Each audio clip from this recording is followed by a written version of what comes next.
Every monster-catching game has one, the Route 1 rodent. It is explicitly designed by developers to teach you the basic mechanics of capturing, only to be quickly outclassed and permanently abandoned in a PC box. This chart compares Raticate's defensive profile to an average mid-game Pokémon. With a base HP of 55 and a defense stat of 60, the creature is mathematically built to break the moment anything stronger than a stiff breeze hits it. But these stats tell a different story in practice.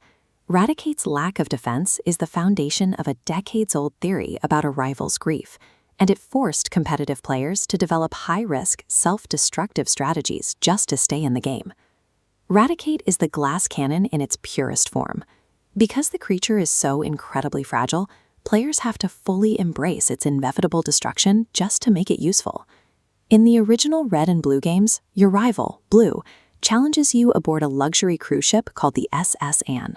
During this fight, he deploys a newly evolved, dangerous Raticate. The very next time you face Blue, it's inside the Pokémon Tower in Lavender Town, a multi-story graveyard for departed Pokémon, and his Raticate is nowhere to be found. The SS Anne departed immediately after your battle. The ship had no Pokémon Center and no PC storage system. Because Raticate has such low defensive bulk, many players concluded it simply couldn't survive its injuries from your battle, passing away before the ship reached the next port. While Blue's other early Pokémon like Pidgeot and Alakazam stay in his party through the final battle for the championship, Raticate never returns to the roster. After that fight on the ship, it's gone for good. The game's mechanics created an unintended narrative. Raticate's statistical weakness transforms a standard rival battle into a tragedy where the player is responsible for their opponent's loss. This same vulnerability carried over into the competitive scene. Players had to find a way to use a monster that dies in 1 or 2 hits against the strongest opponents in the game. Raticate's signature move, Hyper Fang, bypasses damage formulas, slicing the enemy's HP exactly in half. It even ignores type immunities, breaking rules to guarantee massive damage against ghost types like Gengar. Then, utilizing its high 97 speed, a follow-up Hyper Beam shatters the remaining health. Competitive players turned a liability into a highly controlled tactical trade-off.